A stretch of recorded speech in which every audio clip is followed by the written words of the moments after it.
es tuberculosis. Lo van a ver en muchas partes de su carrera, pero que esta sea la primera bien vista, espero. ¿Hola? ¿Qué pasa? Sí, pero aquella es el microorganismo y esta es la enfermedad. O sea, si lo complementamos me gustan las dos. Bueno, tuberculosis es una de las enfermedades más antiguas conocidas hasta la fecha. Se ha literalmente desarrollado con el ser humano. Hay evidencias de que esto es como una especie de conversatorio, que hay amibas que en el ambiente son capaces de fagocitar a Mycobacterium tuberculosis, y literalmente, claro, esto es con el desarrollo evolutivo de las especies, ¿verdad? Y literalmente Mycobacterium tuberculosis ha aprendido a defenderse de las amibas. En ese aprendizaje también aprendió a ubicarse en el ser humano y a defenderse de las células fagocíticas. Por eso es importante esto del desarrollo evolutivo de las especies, porque ustedes van conociendo cómo van aprendiendo y cómo van adquiriendo nuevos mecanismos. Tan antigua es que en cuando menos 4 de los continentes habitados hay evidencia antigua de tuberculosis. Por ejemplo, en cementerios europeos del Neolítico hay evidencia en momias, claro está, de tuberculosis. Luego, en África, en las momias egipcias, esta es una momia de un sacerdote de Ra, hay evidencias de que de lesiones que tenían estos individuos, estas momias, que son típicas de unas manifestaciones de la tuberculosis. En este caso, que sería una tuberculosis vertebral, conocida como mal de Pot, y que es característica de tuberculosis. Luego, en Asia, tanto en China como en India, hay evidencia, no en momias, pero sí en escritos antiguos, en donde describen la enfermedad tuberculosa. También en América, alrededor del 900 antes de Cristo, claro, esto es porque podría decirse, se trata de que los españoles lo trajeron y por lo tanto la tuberculosis encontró cabida entre los aborígenes americanos, pero no es cierto. Hay evidencia del 900 antes de Cristo de que en momias también en los Andes se encontró con características o con lesiones características de tuberculosis. Por lo tanto, en todo el mundo hay tuberculosis. Ha habido históricamente tuberculosis.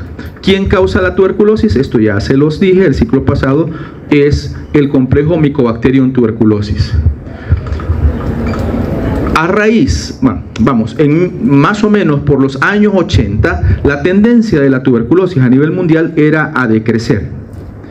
Pero con la llegada del VIH y por lo tanto la depresión inmunológica que pueda generar el VIH, se replanteó literalmente la tuberculosis. Y así en algunos lugares, sobre todo aquellos en donde no hay un control adecuado del VIH, los casos de tuberculosis también se disparan. Ahora, pensar en una persona que tiene VIH es casi pensar que puede tener tuberculosis. O el otro caso, una persona que tiene tuberculosis, es casi indispensable buscarle una infección por VIH. Desde 2020 en adelante, sobre todo ese tiempo de 2020, también se complicó a raíz de la infección por el SARS-CoV-2 y por lo tanto del COVID-19. ¿Por qué? Porque en esos años, el 20 y 21, con la pandemia, el encierro, ese convivir mucho tiempo en un mismo espacio cerrado, facilitaba la diseminación de la bacteria. Por un lado, los sistemas de salud estaban enfocados hacia el trabajo con COVID-19, por lo tanto, casi que abandonaban los programas de tuberculosis a nivel mundial. Y tercero, porque COVID-19 es una enfermedad debilitante también, al igual que el sarampión, al igual que la infección por VIH, y por lo tanto condiciona el desarrollo o potencia el desarrollo de tuberculosis. Esto ya lo dije. Para quienes me vieron hace un rato con lo de, ¿recuerdan ustedes? Lo de el Día Mundial de Tuberculosis, vieron esto. Si alguien me quiere regalar, por ejemplo, yo no regalo libros, pero sí acepto libros. Pero sí acepto libros, a García Márquez, pues yo encantado, yo no les digo que no es broma, pero sí me gusta leerlo. Si ustedes son médicos o quieren ser médicos y quieren ver las enfermedades desde una óptica diferente, lean a García Márquez. Habrá muchas enfermedades que tienen que ver, más bien que él narra en sus obras. Por ejemplo, la tuberculosis de Simón Bolívar, la que narra en esa su novela El General y su laberinto, toda la tuberculosis de Simón Bolívar hasta que muere. Por lo tanto, van a ver interesante porque hay muchas manifestaciones que están viendo ahí. Lo ven ahora y luego la revisan después.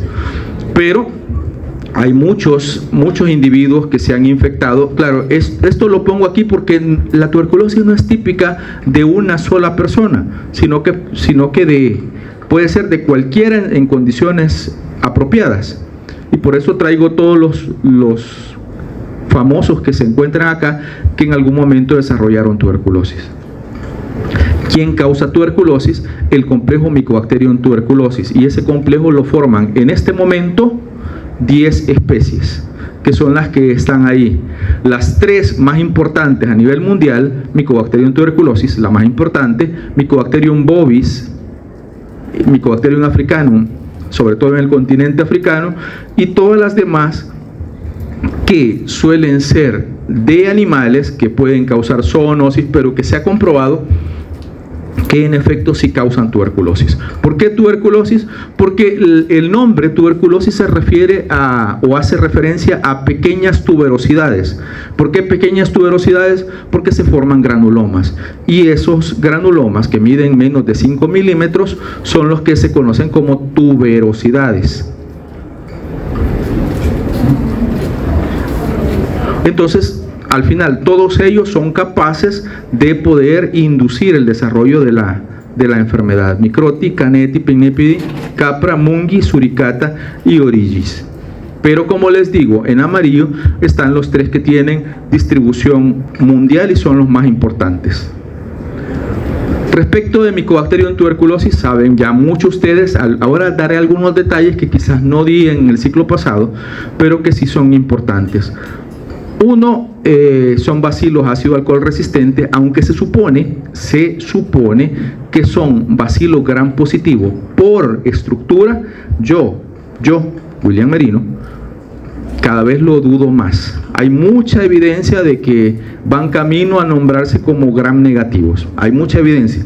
Todavía se les llama que tienen pared celular de gram positivo. No se tiñen como gram positivos y son ácidos resistentes. ¿Por qué son ácidos resistentes? Sobre todo porque tienen una pared celular rica en lípidos, y eso evita la penetración de muchos compuestos acuosos.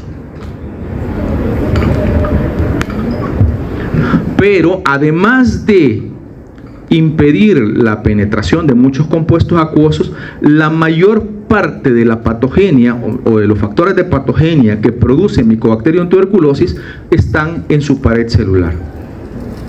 Antes podía decir completamente todas están. No, ahora se sabe, hay muchos que sí están, pero hay otros que no están o no residen en la pared celular. También esa pared celular le permite la resistencia a muchísimas condiciones ambientales, como por ejemplo la desecación,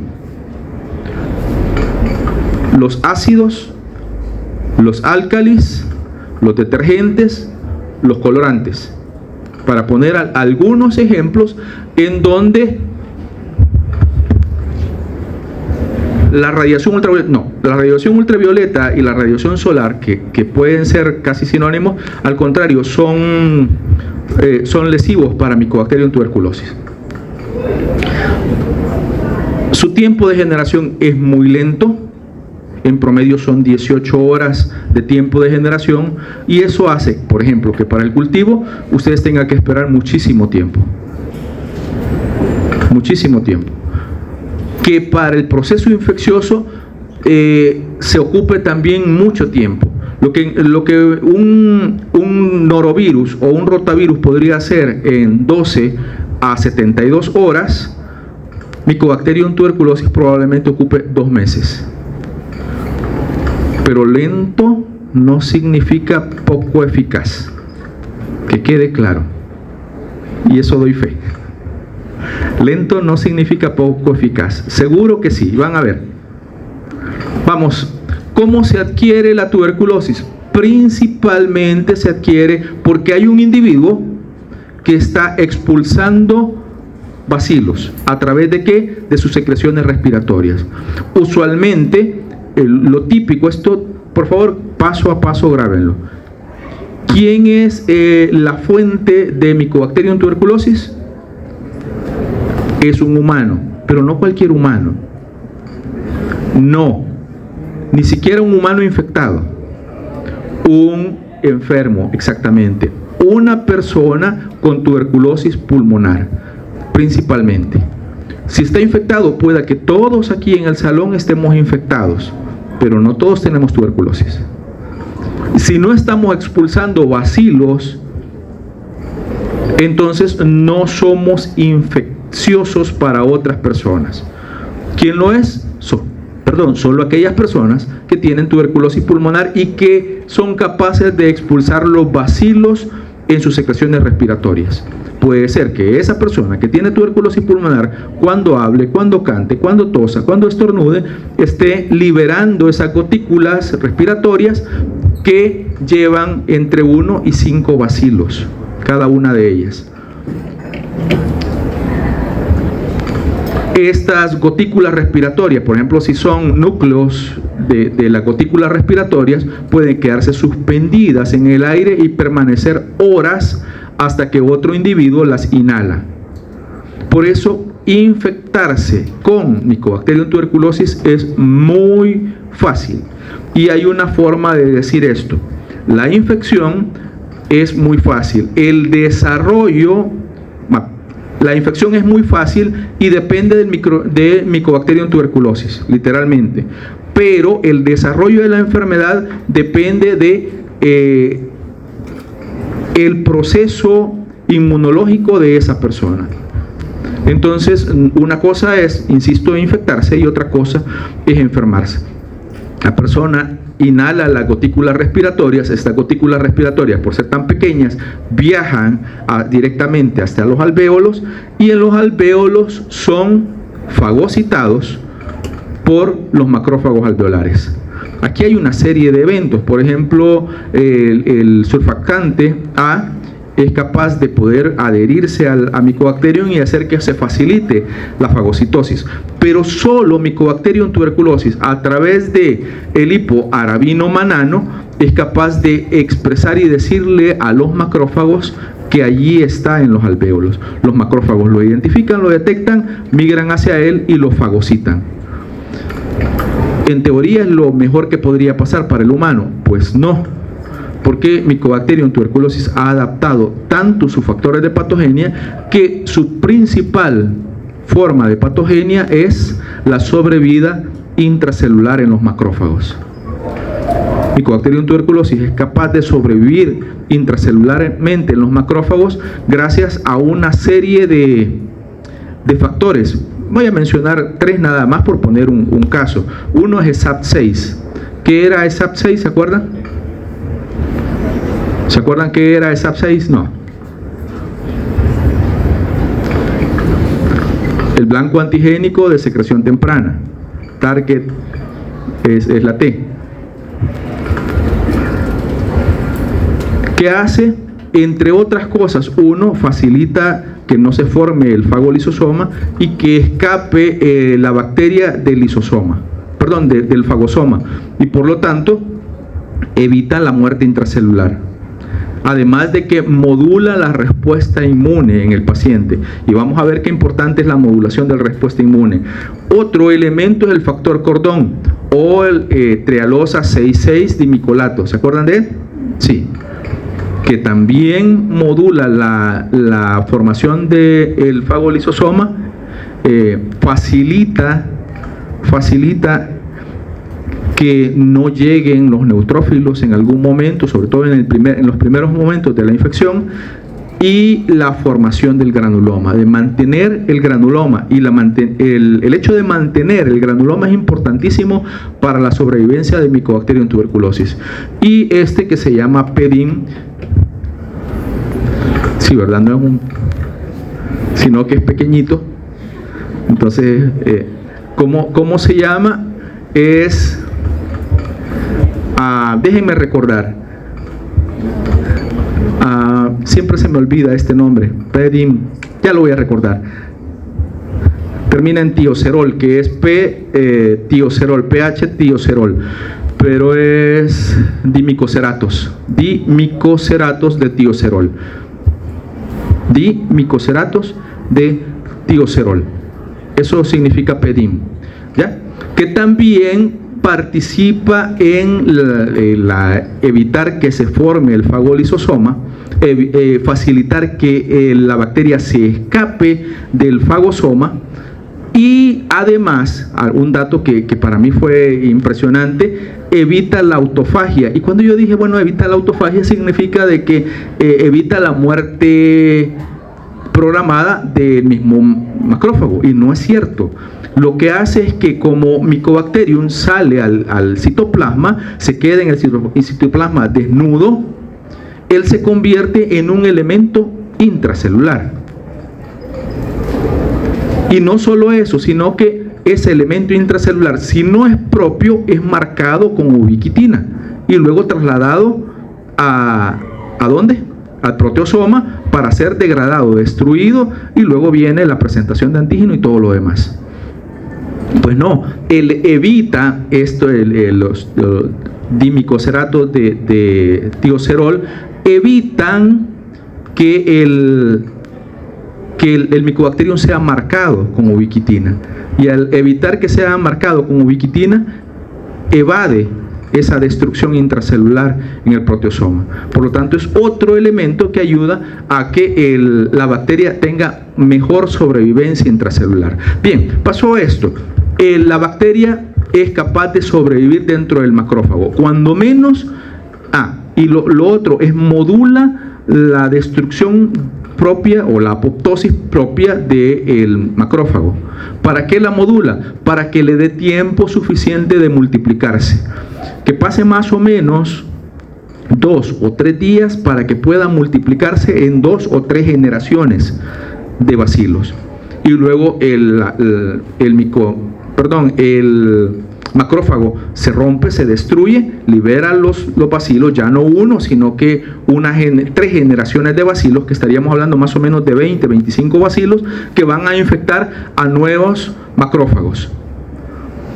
Esto está sucediendo en el momento, y luego estos macrófagos van a migrar del parénquima pulmonar, de los alvéolos, hacia los ganglios linfáticos regionales, usualmente los ganglios iliares, o los que están en el ilio del pulmón. Ahí se dará la presentación de antígeno. ¿A quién le va a presentar? A los linfocitos T.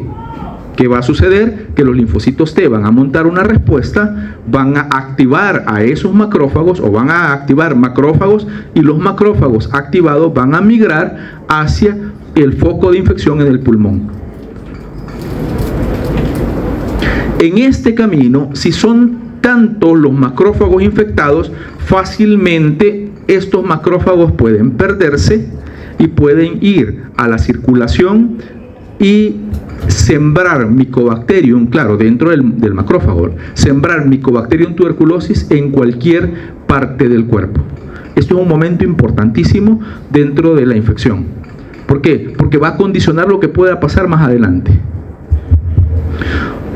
Entonces, en este momento, el Mycobacterium ingresó, se dio la presentación del antígeno, migraron los macrófagos al parénquima pulmonar y se dan o se busca limitar las lesiones. ¿Cómo se busca limitar las lesiones? Aquellos macrófagos que están infectados se quedan en el lugar o están en el lugar de la infección, en el parénquima pulmonar, y empiezan a llegar más y más cantidad de mononucleares, de macrófagos, que empiezan no a destruir al Mycobacterium, sino a encerrar a los macrófagos infectados, como a limitar su desarrollo, limitar su expansión.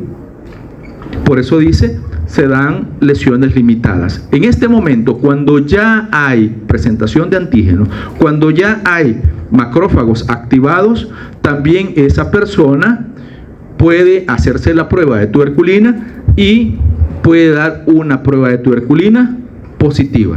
A eso se le llama conversión a tuberculina positiva. Y luego, si hay espacio, vamos a hablar en qué consiste esta conversión de la tuberculina positiva. En estas lesiones, en el parénquima pulmonar, habrán bacilos dentro de macrófagos infectados. Lo que suceda con esos bacilos de aquí en adelante va a condicionar lo que va a pasar con la enfermedad. Si esos bacilos son destruidos, entonces la enfermedad va a ser abortada y tendremos una curación por parte del paciente.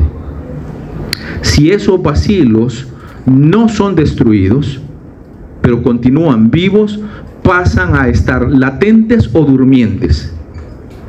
Estos bacilos latentes o durmientes se quedan adentro de esos macrófagos que están infectados, o cuando menos de ese espacio donde estaban los macrófagos infectados, protegidos del sistema inmune, pero durmientes. A esto se le llama que esta persona tiene una infección latente.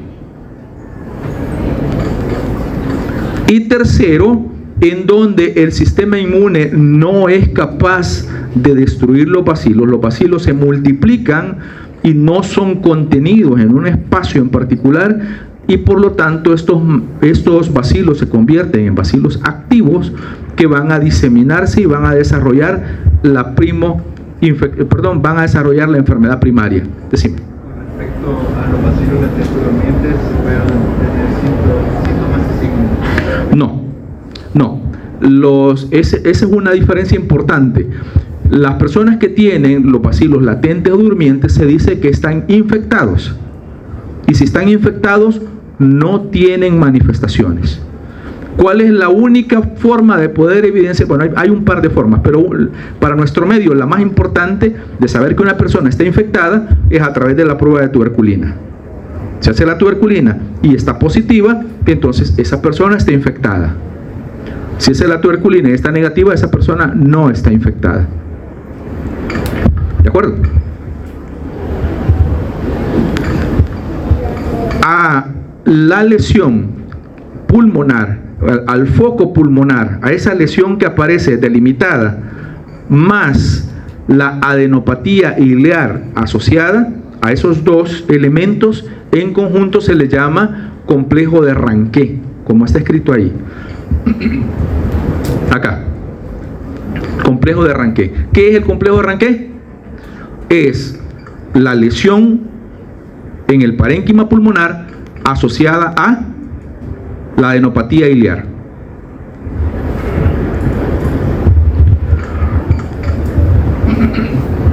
Insisto, si esa persona, su sistema inmune es capaz de destruir al bacilo, aborta la infección. Destruye el bacilo, se cura. Si no lo destruye, lo engloba, lo mantiene circunscrito y el bacilo adentro se mantiene latente o durmiente. Aquí no hay manifestaciones, pero este granuloma que se formó puede conducir a dos caminos diferentes. Uno, a calcificar, y eso significa que va a terminar destruyéndose los bacilos, porque será una necrosis por calcificación, y las evidencias aparecen en las radiografías como lesiones calcificadas. En cambio, la otra alternativa es que este granuloma por condiciones del sistema inmune pueda, interacción de condiciones del sistema inmune más los 3 elementos de los que hablamos anteriormente, SAP6, PEDIM y de los trealosa 6-dimicolato, pueden intervenir para que se modifique este granuloma y se convierta en un granuloma caseoso, es decir, que haya una necrosis central del granuloma en donde todos los macrófagos que contenían los bacilos se destruyen y cada vez hay más destrucción desde adentro hacia afuera del granuloma, y eso hace que todo ese ambiente necrótico tenga la apariencia como de queso, y esa apariencia como de queso hace que ese tipo de necrosis se le llame necrosis caseosa, y a ese material que está ahí pueda llamársele caseum. Después vamos a hablar un poquito más del granuloma y lo que le pasa con la infección del Mycobacterium tuberculosis. Y en el otro caso, en donde el sistema inmune definitivamente no fue capaz de contener al Mycobacterium, este se extendió por todo el organismo y la persona desarrolla tuberculosis primaria y puede conducir a la muerte porque va a generar algún tipo de patología grave. Esto es lo mismo, así que lo voy a obviar. Inicia siendo como un granuloma sólido, en el centro están los macrófagos infectados, luego se acumulan mononucleares, macrófagos activados, que van como limitando al Mycobacterium, y más en la periferia habrán células dendríticas, habrán linfocitos T, habrán linfocitos B y habrán fibroblastos, muchísimo más hacia la periferia. En la medida en que avance el desarrollo del granuloma, los mononucleares macrófagos que están en el centro del granuloma pueden ser destruidos, y ahí queda una masa necrótica en donde están protegidos los bacilos de Mycobacterium tuberculosis. Ahí no puede acceder los macrófagos, los que están activados, pero tampoco ellos pueden salir, por lo tanto están protegidos. En algún momento entran a una circunstancia que puede llamársele latencia o durmientes, es decir, disminuyen o enlentecen su ritmo metabólico, y que pueden pasar años con esa disminución del ritmo metabólico, hasta que hay una condición de base inmunológica en el individuo en donde los macrófagos y los linfocitos T dejan de tener ese efecto inhibitorio sobre la bacteria, y la bacteria empieza a multiplicarse, y en la medida en que la bacteria empieza a multiplicarse, la necrosis aumenta, y en la medida en que la necrosis aumenta, el granuloma va también aumentando de tamaño, y va aumentando de tamaño hasta que puede erosionar un bronquio primario. Si erosiona un bronquio primario, todo el contenido del granuloma va a drenar al bronquio y va a salir a través de la expectoración, a través del esputo. Esos fragmentos de tejido, esa secreción grisácea o amarillenta que puede expulsar una persona con tuberculosis, es el contenido caseoso que estaba en un granuloma. Si ese granuloma, además, cuando crece, erosiona un vaso sanguíneo, puede traer sangre, y cuando trae sangre se dice que ese esputo es hemoptoico, o que tiene puedes tener estrías de sangre. Si el vaso que erosiona es un vaso muy grande, esa persona puede literalmente desangrarse por esa circunstancia y morir. ¿Se entiende? ¿Vamos bien? ¿Caminamos? Pueda que, si ese granuloma fue evacuado todo el contenido hacia un bronquio primario, queda un espacio. Ese espacio tiene una pared formada por fibroblastos, es decir, más bien los fibroblastos produjeron una matriz que genera una cápsula fibrosa del granuloma. Y entonces ese que fue granuloma ahora solo se convierte en un espacio que se conoce con el nombre de caverna tuberculosa. Al final, cuando tenemos tuberculosis y somos tratados o nos curamos, cualquiera de las dos situaciones, que lo más fácil puede ser que seamos tratados y por lo tanto curar, pueden quedar esos granulomas o pueden quedar esas cavernas, y en ambos casos ese tejido nunca vuelve a ser funcional. Se sustituye el tejido parenquimatoso pulmonar por tejido fibrótico o tejido calcificado, ya no es funcional. En la medida en que más espacio fue afectado, también hay mayor dificultad respiratoria. Por lo tanto, una consecuencia en vida de una persona que tiene una enfermedad tuberculosa podría ser una EPOC, es decir, una enfermedad pulmonar obstructiva crónica. Que ahora vamos a la tuberculosis. Ya hablamos de cómo se desarrolla más o menos la tuberculosis, más o menos la pulmonar, y ahora hablaríamos de qué es la tuberculosis. En ABC, tuberculosis es una enfermedad crónica principalmente, aunque puede manifestarse de forma aguda, y el agudo aquí es relativo porque es más o menos de 2 meses en adelante. Es contagiosa, no es tan contagiosa como sarampión, pero sí es muy contagiosa. Una persona infectada con una persona con tuberculosis crónica puede infectar alrededor de 15 personas más alrededor de su vida, no en un solo momento, como podría pasar con sarampión. Es sistémica, hay manifestaciones sistémicas y hay 2 formas de tuberculosis, lo que hablaba el compañero. Una es la infección latente, conocida como ILTB, que significa infección latente por tuberculosis, y la otra es la enfermedad activa, que es la tuberculosis también conocida como tuberculosis activa. La tuberculosis puede haber en casi cualquier parte del cuerpo, solo pelo y uñas no. De ahí, de donde se imaginen que hay tuberculosis, ahí hay tuberculosis. Ocular, meningia, renal, uretral, ósea, articular, etcétera, etcétera. Pero la más común es la tuberculosis pulmonar. 85% de los casos de todas las tuberculosis son pulmonares. El 15% restante son extrapulmonares. ¿Cómo funciona esto? Esto ya se los dije, ¿verdad? ¿Se acuerdan de esto? No. Normalmente quien infecta es un adulto. Un niño, a pesar de que tenga tuberculosis pulmonar, no es capaz de expulsar los bacilos. Y si no es capaz de expulsar los bacilos, no es infectocontagioso. Entonces, como no lo es, a quien hay que prestarle atención epidemiológicamente, a un adulto. Un adulto es quien puede estar infectando a otros individuos. El niño no. El niño ha sido infectado. Entonces, el adulto con tuberculosis pulmonar está expulsando los bacilos y la persona los inhala. Después de 2 meses más o menos, esa persona, lo que habíamos dicho, hará una conversión a tuberculina positiva. Quiere decir que si después de 2 meses de exposición se le hace el estudio de tuberculina, esa persona, si estuvo expuesta, va a ser positiva, y si no estuvo expuesta, va a ser negativa.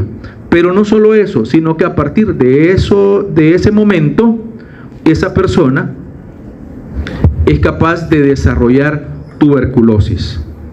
Puede hacerlo de 2 maneras. Una persona normal, insisto, normal, tiene alrededor de su vida el 10% de desarrollar tuberculosis. Los primeros, el 5% lo va a hacer en los primeros 6 meses después de haberse infectado. El otro 5% lo hará, hablando locura, el primer 5% lo hará en los primeros 2 años después de haberse infectado. Así es. El resto, quiere decir, el otro 5% lo hará en el resto de la vida. Quiere decir, después de los 2 años de haberse infectado. ¿Me copiaron? ¿Sí? 2 años, en los primeros 2 años el 5%. El resto, es decir, los otros, el 5%, lo hará en el resto de la vida. Puede ser después de haberse infectado, 10 años más tarde, 20 años más tarde, 40 años más tarde. Podría ser así. ¿De qué depende? Ya aquí del sistema inmunológico. ¿En qué casos no aplica esta regla? En pacientes con algún tipo de inmunodepresión, a la cabeza con VIH. Los pacientes VIH positivos tienen 10% de probabilidad de desarrollar tuberculosis cada año, de forma acumulativa. Ahora hay tratamiento tratamiento antirretroviral que permite mantener literalmente a raya a la infección por VIH y por lo tanto el recuento de CD4 alto. Una persona, esto porque muchos podríamos pensar que así se trata, ¿verdad, Choto? Eso. Quería decirlo desde hace rato. Muchas personas pueden pensar erróneamente que Mycobacterium tuberculosis es un oportunista, porque se da esta relación tan cercana con VIH. Antes de que la persona llegue a un estado de depresión, causada por la disminución de los linfocitos TCD4, ya es capaz de desarrollar tuberculosis. Por lo tanto, es una como marcadora de la línea, de la frontera entre la inmunodepresión y las personas que se encuentran en óptimas condiciones inmunológicas. No necesita Mycobacterium tuberculosis que el individuo esté deprimido, inmunodeprimido. Insisto, antes de que lleguemos a un nivel difícil con respecto a la cantidad de CD4, ya puede desarrollar tuberculosis. Es decir, la persona puede tener, en otras palabras, más de 500 CD4 por milímetro cúbico y desarrollar tuberculosis. Es un patógeno estricto que se potencia con la infección tuberculosis, con la infección por VIH es otra cosa, pero se potencia. No quiere decir que no sea un patógeno estricto. Ahora, las tuberculosis, lo que habíamos dicho, pueden ser de 2 tipos, pulmonar y extrapulmonar, y las pulmonares a su vez pueden ser también de 2 tipos, la pulmonar primaria y la pulmonar secundaria, extraprimaria o posprimaria, que son sinónimos todas ellas. La pulmonar primaria quiere decir la persona se infectó y en el proceso de la infección no hubo latencia, sino que un tiempo de desarrollo de Mycobacterium e inmediatamente después termina expresando el desarrollo de la enfermedad. Eso es la tuberculosis primaria. Claro, estamos hablando de más o menos, después de haberse infectado, 2 meses o más. En cambio, en la tuberculosis extraprimaria, posprimaria o secundaria, hay 2 tipos también. Una de ellas es la tuberculosis por reactivación y la otra es por reinfección. En la tuberculosis por reactivación, la persona se infectó un día, pasó 2 años, 3 años infectada con esos granulomas y por lo tanto esos bacilos durmientes en su pulmón, pero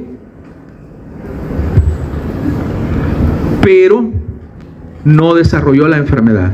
Después de esos 2 meses hubo una condición especial, puede ser una condición inmunológica, puede ser una situación de estrés muy severo, por ejemplo la muerte de algún familiar muy cercano,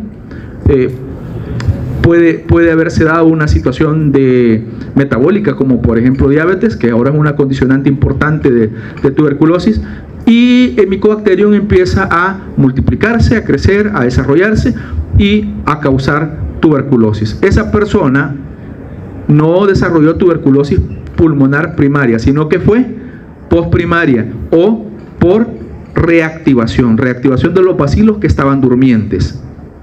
El otro caso es una persona que desarrolló que se infectó con Mycobacterium tuberculosis, que formó granulomas, que los granulomas están latentes o durmientes, pero por azares de la vida tuvo que ingresar a una cárcel, a un centro penitenciario, por ejemplo, y ahí inhaló cantidades industriales de bacilos. Estos bacilos quizá eran todavía más virulentos que el bacilo que tenía. Estos bacilos que inhaló fueron capaces de por ellos mismos desarrollarle tuberculosis. Esa persona estuvo infectada, no se reactivó los bacilos que tenía, sino que adquirió nuevos bacilos, y por eso esta tuberculosis se llamará para ellos por reinfección. Vamos, no nos vamos lejos. Ustedes adquirieron a Mycobacterium tuberculosis tal vez porque uno de sus abuelitos tenía tuberculosis. Inhalaron los bacilos. Fueron capaces, su sistema inmunológico, de poder contener esos bacilos en un granuloma. Ahí están durmientes. Pero ustedes, el año que viene, van para el hospital y van a pegar su bocanada de aire de Mycobacterium tuberculosis. Y son virulentos. Entonces, al inhalar estos bacilos les ocasionan tuberculosis. ¿Fue una reactivación? No, fue una reinfección. Pero para ustedes será conocido como una tuberculosis extraprimaria o posprimaria. ¿Por qué? Porque ya había una infección anterior. Lo segundo es la tuberculosis extrapulmonar, que son en todas las partes del cuerpo que ustedes pueden ubicar y que vamos a ver un poquito más adelante. Ya esto lo dije, son consecutivas a la primoinfección. Aquí aparece el complejo de Ranquet, la lesión periférica en el parénquima pulmonar, más la adenopatía iliar. Esto es el complejo de Ranquet. En las regiones donde tuberculosis es endémica, como la nuestra, pero hay lugares en donde la endemicidad es mucho más alta, se presenta típicamente este tipo de enfermedad, que se da principalmente en niños y en inmunocomprometidos. Por eso, me adelanto desde ya, una de las formas de prevención de tuberculosis es la vacunación con BCG. Pero la vacunación con BCG no evita la enfermedad tuberculosa. Y entonces, ¿para qué diablos nos vacunan? ¿Solo para que nos marquen y aparezcamos con esa cosa en el brazo? No, porque evita la forma grave de tuberculosis. Por eso precisamente. Y si no se vacunó al niño en los primeros 28 días de nacido, ya no se vacuna. Ya, asunto arreglado, ahí déjelo. Porque es justo cuando más se necesita, y en países, como les digo, donde la tuberculosis tiene una alta carga, es importantísima la vacunación. En los casos graves, las lesiones aumentan de tamaño, hay una necrosis central, lo que habíamos dicho, esta necrosis central puede extenderse y extender el granuloma hasta que se drena en un bronquio primario, dejando una cavidad. ¿Cómo se llama esa cavidad? Caverna, exactamente. Y también en este momento se puede dar diseminación hematógena y la siembra a casi cualquier parte del organismo. A veces hay tuberculosis pulmonar más otras lesiones en otras partes del cuerpo, de las que ya también vamos a ver. Esta es típica de niños e inmunocomprometidos, la tuberculosis primaria. En cambio, la tuberculosis postprimaria o secundaria es típica del adulto. Si la tuberculosis, eso creo que no lo dije, la tuberculosis primaria se da principalmente o es más típica en los lóbulos inferiores.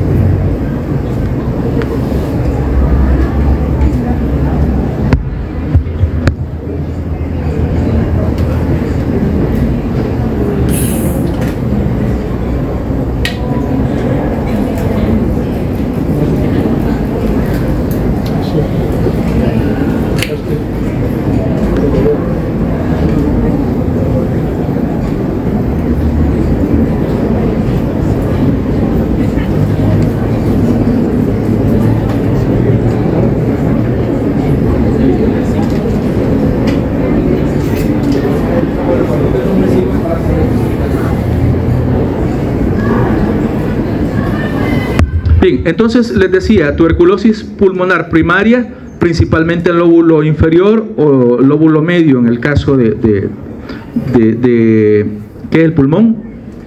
Derecho, ¿verdad? Sí. En el caso del pulmón izquierdo, solo el lóbulo inferior. Eso es típico de la primaria. ¿Por qué? Porque por gravedad las gotículas llegan hasta los lóbulos inferiores y ahí se desarrolla. Eso es típico. Sí. Al revés. Sí, no, pero está bien, no hay problema. Me refiero, lo que quería hacer énfasis es que son lóbulos inferiores o lóbulos medios en cualquiera de los casos, por gravedad. Porque si ustedes se fijan, la tuberculosis por reactivación o la secundaria ya será típica del adulto y ya no son los lóbulos inferiores ni los medios los afectados, sino los lóbulos superiores. De hecho, típicamente la parte más aereada conocida o que se sabe es en los ápices o en los ápex pulmonares. Por lo tanto, el Mycobacterium tiene tendencia, gracias a ese viaje hematógeno, a moverse a los sitios más aereados y por lo tanto llega a los ápices pulmonares y se desarrolla ahí. Esto es típico de una tuberculosis postprimaria, ya no de la tuberculosis primaria. Entonces, por eso los segmentos apicales y los posteriores. Aquí hay infiltrados celulares, de mononucleares sobre todo, y podría haber cavitación extensa también, como sucede en la primaria. Aquí se presenta como neumonía tuberculosa y las lesiones en esta neumonía tuberculosa podrían tener varios destinos posibles.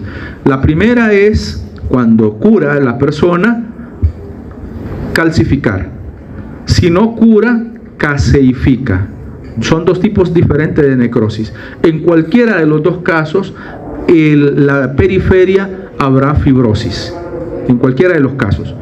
Y luego entonces, si la persona no es tratada, podrían suceder tres eventos. Si la persona con tuberculosis postprimaria no es tratada, pueden suceder tres eventos. 1, fallecen. 2, se curan. Y 3, se convierten en tuberculosos crónicos. Los más importantes epidemiológicamente hablando son los crónicos. ¿Por qué? Porque un paciente crónico puede infectar alrededor de 15 personas por año, fácilmente. Por eso epidemiológicamente son los más importantes.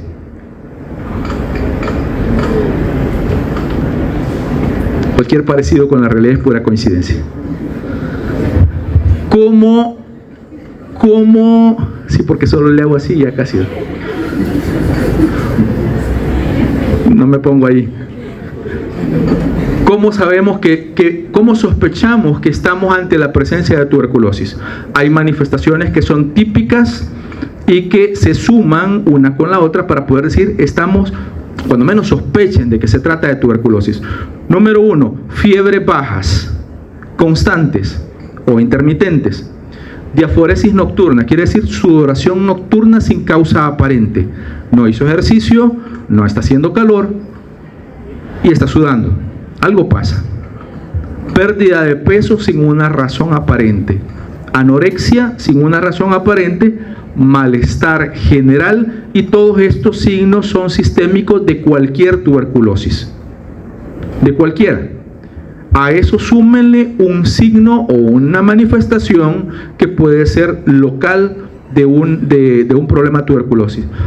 Y por ejemplo, si es tuberculosis pulmonar, el signo cardinal será la tos con expectoración y que puede tener sangre.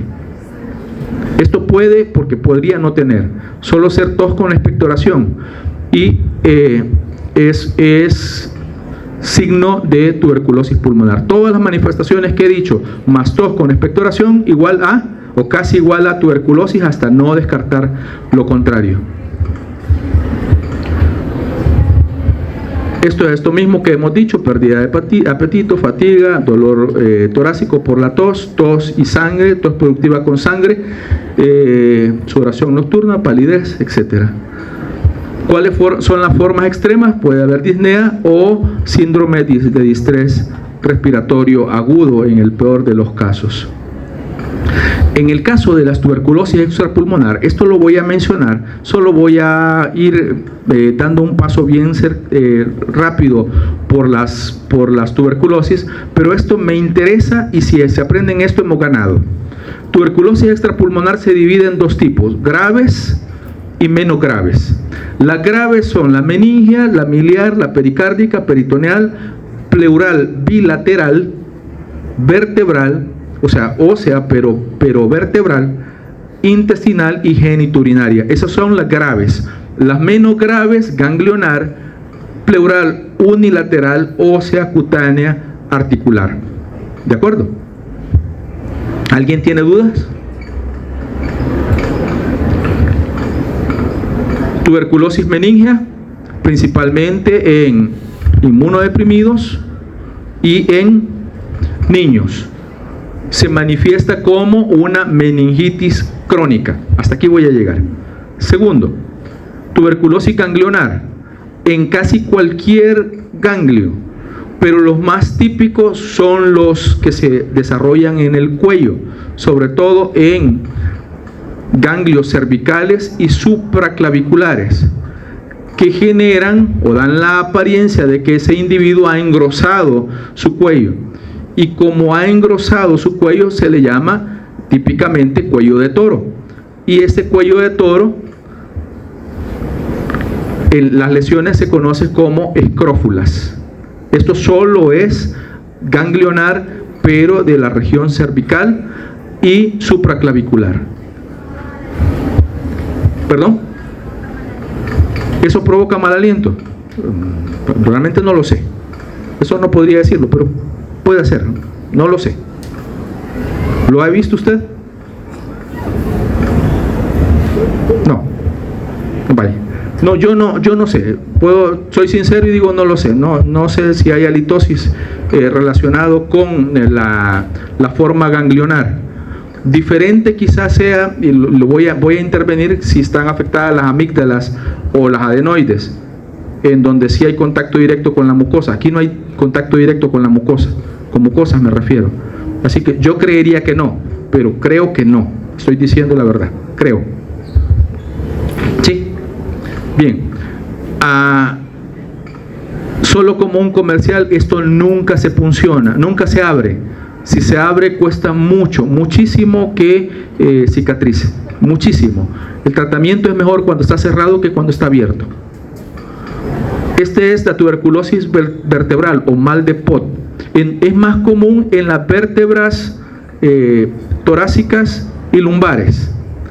Y lo que sucede es que afecta un disco vertebral y dos cuerpos vertebrales contiguos. Literalmente se da destrucción del cuerpo vertebral, y al darse destrucción del cuerpo vertebral se da el colapso de la columna vertebral hacia anterior. ¿Cómo se llama esa enfermedad? ¿Cómo? No, se me ha escapado a mí. Doctora, ¿cómo se llama? ¿Sifosis o lordosis? ¿Cómo es? Creo que es sifosis. Es decir, que la persona se vuelve como jorobada. ¿Sí? Esto es muy característico en ancianos, que se ven como que se destruye, más bien se destruyen los cuerpos vertebrales, se arquean hacia adelante y están o se manifiestan jorobadas. Lordosis. Ok, lordosis entonces, gracias, porque se me había escapado. Usted dijo lordosis. Yo no le escuché, perdóneme. Es que tiene que casi tirarme las piedras para que yo le escuche. ¿Verdad? Soy incrédulo. Entonces, vaya, lordosis. ¿Por qué es importante esto? Ustedes ven a un anciano con lordosis, casi que mejor intenten descartar que no tiene tuberculosis vertebral. Descártenlo. No se fíen por lo que están viendo. Algo sucede con este anciano. Tuberculosis miliar, y miliar viene de mijo, y mijo son los granos de maicillo. ¿Por qué? Porque las lesiones aparentan o tienen mucho parecido con los granos de maicillo. Todo esto como amarillento que se ve acá, que se ve mejor acá, son lesiones, son granulomas tuberculosos. Entonces, ¿cuál es la definición de una tuberculosis miliar? Es múltiples lesiones en uno o más órganos. Si hay varias lesiones en un órgano, tuberculosis miliar. Varias lesiones en uno o más órganos, tuberculosis miliar también. Y esto se debe a la siembra hematógena. Ahora el diagnóstico. Tengo unos minutos todavía para el diagnóstico, me parece. Voy a hablar entre líneas. Lo que he traído acá es lo que el Ministerio de Salud gestiona casi que cada 2 años para trabajar con tuberculosis, para trabajar en el diagnóstico, en la prevención y en el tratamiento de la tuberculosis. Yo voy a hablar de el diagnóstico y la prevención de tuberculosis. En farmacología les van a hablar del tratamiento para tuberculosis. Entonces, la norma, que en este caso es norma 2024 para la prevención y control y prevención de tuberculosis, habla de las pruebas disponibles en nuestro medio. Y las pruebas disponibles pueden ser pruebas de laboratorio, de gabinete y otras. Las que me interesan a mí principalmente son pruebas de laboratorio.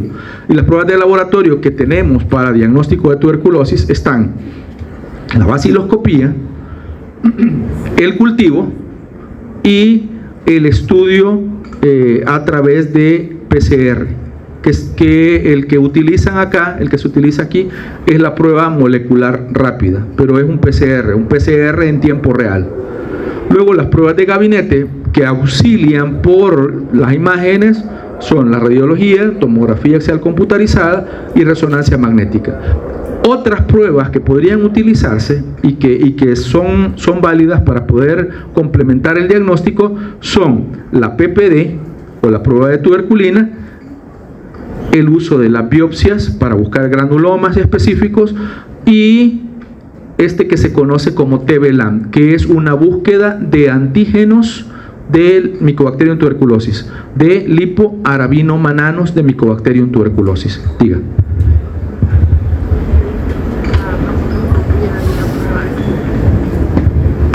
La baciloscopía y prueba de esputo son las mismas, solo que el nombre correcto es baciloscopía. Prueba de esputo es una forma de llamarle que no es correcta. Las muestras, como la tuberculosis pulmonar es la más común, la muestra más común es la prueba de, la muestra de esputo. Y es un esputo producido por el mismo paciente sin necesidad de intervención médica. A veces el paciente no puede expectorar por diferentes razones y es necesario tomar la secreción de los pulmones, y por eso se puede hacer el lavado bronquioalveolar o el lavado gástrico. A esta altura, antes en los niños se usaba, como los niños no pueden expectorar, no pueden producir esputo, se les hacía o el lavado bronquioalveolar, pero es muy invasivo, o se les hacía el lavado gástrico, pero es poco efectivo, y a esta altura puede utilizarse para algunas pruebas las heces del niño, sobre todo para buscar ácidos nucleicos de la bacteria. También si es meningitis con líquido cefalorraquídeo, si es renal, con la orina, o si es de alguna otra parte del cuerpo, principalmente el fragmento de tejido, a través de la biopsia. Otra vez. Si es el esputo, 2 esputos para la persona que se sospecha tiene tuberculosis. ¿Cómo se le llama a la persona que se le sospecha que tiene tuberculosis? Se le llama sintomático respiratorio. Pero solo porque se sospecha, no. Se le sospecha por algo, y estas son las condiciones que debe cumplir un sintomático respiratorio. Un sintomático respiratorio, para ser considerado así, será un paciente mayor de 10 años con tos que tiene expectoración, es decir, tos productiva, por más de 15 días. Esas 3 condiciones debe tener una persona que se considera sintomático respiratorio: más de 10 años, tos productiva, más de 15 días de ella. ¿De acuerdo? Sintomático respiratorio. Y si es así, cuando ustedes identifiquen a un sintomático respiratorio, le dejan la muestra de esputo. ¿Cuántas muestras de esputo debe dar? 2. ¿En qué momentos? Uno es cuando fue captado en el centro de salud, y el segundo, él lo produce o lo emite el día siguiente al levantarse. O sea, ahora, lunes, se toma una muestra, mañana martes, cuando se levante, se toma la otra y la lleva al laboratorio. Esa muestra va a servir primero para hacer baciloscopía y de ahí todo lo demás. La baciloscopía, ¿qué es? Es un estudio microscópico en donde se buscan bacilos ácido, alcohol, resistentes en una muestra. La principal muestra es la muestra de esputo, pero hay baciloscopía para lo que usted se le antoje. En líquido cefalorraquídeo, en orina, hay baciloscopía. Sigue llamándose baciloscopía. Erróneamente en el hospital al de esputo se le llama baciloscopía y a todo lo demás se le llama por otro nombre, pero no es así. Todos son baciloscopías, siempre y cuando se busquen bacilos ácido alcohol resistentes. Ahora, importante es que para poder encontrar bacilos por cada mililitro de esputo tienen que haber entre 5.000 y 10.000 bacilos. Eso es muchísimo. Por eso es poco sensible. ¿Cómo se reporta? Se reporta por cruces o negativo, y ya vamos a ver cómo es que se reporta. Si un paciente es capaz de producir bacilos, como por ejemplo un mayor de 10 años, y expulsarlos, una persona con tos, un adulto con tuberculosis pulmonar que está expulsando bacilos, se dice que es, ojo, bacilífero. Sí, bacilífero. No basilisco, bacilífero. Bacilífero. En cambio, si una persona tiene tuberculosis pulmonar, pero no es capaz de expulsar bacilos, como por ejemplo un niño menor de 10 años o un paciente VIH positivo, entonces se dice que esa persona es paucibacilar.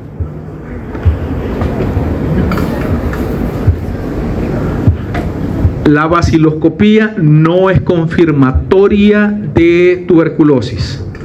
Quiere decir, usted puede enviar al laboratorio, el laboratorio identifica los VAR, es decir, bacilos ácido alcohol resistentes, y le reporta positivo tantas cruces. Usted dice, este paciente tiene VAR positivo tantas cruces. En El Salvador, debido a que el tuberculosis es endémica, basta y sobra tener baciloscopía positiva para tratar a un paciente como paciente tuberculoso. En El Salvador, debido a la epidemiología de la enfermedad. Pero no es confirmatoria. Podría ser cualquier otra micobacteria, una micobacteria ambiental podría ser perfectamente. De hecho, si no responde al tratamiento, después de 2 meses de tratamiento, ¿qué hay que pensar? Pensar una de dos, o que esa bacteria es resistente, o que no se trata de Mycobacterium tuberculosis, y puede ser otra micobacteria. ¿Se entiende? Por eso el cuidado que se debe tener con la baciloscopía, porque definitivamente no es confirmatoria. En cambio, si usted ve o tiene a un paciente que está tosiendo, que tiene las manifestaciones típicas y aparece baciloscopía positiva, literalmente ya tiene diagnóstico de tuberculosis y tiene el permiso para poderle dar tratamiento, que es un tratamiento muy complicado, muy largo para tuberculosis. Esto es la forma de reporte. ¿Cómo les va a llegar a ustedes? Negativo, el número de VAR, por ejemplo 8 VAR, positivo 1 cruz, 2 cruces y 3 cruces. ¿Qué significa eso? Negativo significará que el personal del laboratorio no vio ningún VAR por campo estudiando 100 campos microscópicos, de 100 por. Cuando le reporten el número de VAR exacto, significa que vio entre 1 y 9 VAR en los 100 campos que se estudiaron, que vio 7 por todos en los 100 campos que estudió el licenciado en laboratorio clínico. Si le reporta positivo 1 cruz, significa que el licenciado en laboratorio clínico vio entre 0 y 1 VAR por campo cuando estudió 100 campos microscópicos. En unos vio uno, en otros no vio nada, en unos vio uno, en otros no vio nada. Pudo haber visto más o menos 70 bacilos. Eso es menos de 1 por campo. Por eso dice entre 0 y 1 por campo. 2 cruces significa que vio entre 1 y 10 bacilos por campo, pero ya no en 100 campos, sino en 50 campos microscópicos. Y si le reporta 3 cruces, significa que vio más de 10 bacilos por campo, pero ya no había necesidad de ver los 50, sino que solo vio 20 campos microscópicos. ¿Quién es el más importante de todos estos individuos que se les diagnostica por cruces? Los positivos, 3 cruces, porque están expulsando mayor cantidad de bacilos. Esto es la baciloscopía, esto es lo que vieron ustedes el ciclo pasado y que van a ver nuevamente en este ciclo. Ahora, la segunda prueba es el cultivo, y del cultivo voy a ir entre líneas porque me interesa esto y no otra cosa. Número 1, el cultivo, el medio más común es Lowenstein-Jensen. El tiempo mínimo son 2 semanas para poder tener un resultado positivo, pero cuando el resultado es negativo llegará hasta dentro de 2 meses. Quiere decir que el rango de tiempo va de 2 semanas a 2 meses. 2 meses, 60 días, 4 semanas. Son, perdón, 8 semanas. Son sinónimos en este caso, aunque no ameriten la misma cantidad de días. Pero sí, por ahí anda, entre las 2 semanas y los 60 días como máximo. ¿Qué ventajas tiene? La ventaja que tiene es que pueden haber menos de 100 bacilos por mililitro y obtenerse un resultado positivo. En la baciloscopía era entre 5.000 y 10.000, aquí pueden ser 100 bacilos fácilmente y se obtiene un resultado positivo. La desventaja principal es que es muchísimo tiempo de espera para poder tener un resultado concluyente negativo. Actualmente hay otros medios que permiten que el diagnóstico se haga más rápido, sobre todo aquellos medios base líquida, como por ejemplo el Middlesbrough 7H9. Esto pueden no considerarlo. Esto sí. Y esto. Estas son las indicaciones que según el ministerio deben tomarse para casos de cultivo. Yo no les voy a preguntar todo. Si ustedes quieren aprendérselo todo, perfecto. Pero con 5 condiciones que se aprendan, yo me doy por servido. ¿Cuáles son esas 5? Las que están en rojo. A todo paciente con alta sospecha de tuberculosis y que tiene 2 seriados, no 1, sino 2 veces se le ha practicado la baciloscopía y está negativa, pero usted sigue sospechando que tiene tuberculosis pulmonar, ese paciente amerita que se le haga cultivo. 2, absolutamente todo paciente que se sospeche con tuberculosis infantil, menos de 10 años, cultivo. 3, todo paciente con tuberculosis extrapulmonar. Cualquier caso extrapulmonar es indicativo de cultivo. 4, todo paciente con VIH y sospecha de tuberculosis. Si tiene VIH y hay sospecha de tuberculosis, hay que dar indicación de cultivo. Y 5, si el paciente entró al 2º mes de tratamiento y no negativiza, o al 4º o 5º mes de tratamiento y no negativiza. Si al 2º mes de tratamiento no negativiza, eso ya es indicativo de cultivo. ¿De acuerdo?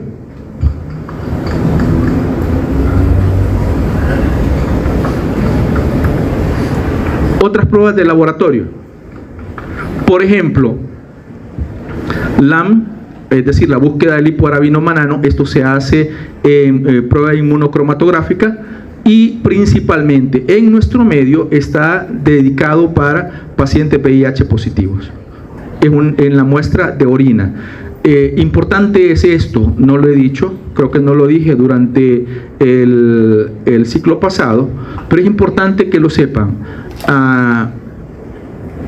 Mycobacterium tuberculosis tiene la capacidad de producir tanto lipoarabinomanano que es capaz de lanzar, de desprenderse de mucho de él. Entonces, por eso es que no se asocia que el lipoarabino manano anda circulando con el Mycobacterium en todas partes. No, más bien es posible identificarlo en orina, el lipoarabino manano, porque Mycobacterium es capaz de eliminar mucho de él hacia el medio circulante. Y por eso es una forma de poder identificarlo en sangre y también en orina. Y claro, el que se hace aquí en El Salvador es en orina. Y luego la segunda prueba, que también es importante y que cuando ustedes salgan como doctores, muy posiblemente ya haya sustituido a la baciloscopía, será la prueba molecular rápida. Para nosotros, el nombre comercial que se maneja aquí es GeneXpert. Podría ser otro fácilmente. O sea, depende de con qué casa comercial se casen y con qué nombre de equipo y de prueba se case. Me refiero, quieran comprar, pues, en otras palabras, a eso me refiero con que se case. Pero esencialmente, estas pruebas moleculares son pruebas PCR, y este Q significa que es en tiempo real, PCR en tiempo real, y lo que hace esta PCR en tiempo real, da dos informaciones y no una. ¿Qué informaciones da? La primera, identifica a Mycobacterium tuberculosis. Y la segunda, identifica mutaciones para definir resistencia a el principal fármaco contra tuberculosis, la rifampicina. Entonces, ya tiene doble información con una sola prueba: diagnóstico de tuberculosis y si es o no resistente a rifampicina. Por lo tanto, esta prueba es más cara, muchísimo más cara que la baciloscopía, pero una vez generada la capacidad instalada en los laboratorios de El Salvador, será mucho más fácil y mucho más importante para hacer diagnóstico de tuberculosis que la baciloscopía. Por eso no extrañe que en unos 4 o 5 años, cuando ustedes ya estén saliendo, posiblemente se encuentren con estos casos. Un minuto más, no 5, 1. Esto les va a quedar en su presentación, pero al igual que hicimos con el cultivo, hay muchos, de hecho son los mismos, son los mismos elementos que sirven de criterio para poder indicar la prueba molecular rápida. Por lo tanto, no será difícil que se los aprendan. Pero vean, otra vez traigo 5 para que lo tengan. Los 5 que se han manejado antes. La prueba de tuberculina y más vamos a hablar el día miércoles, que no me toca, pero le voy a robar al doctor un rato. Cuídense, muchachos, gracias, feliz día.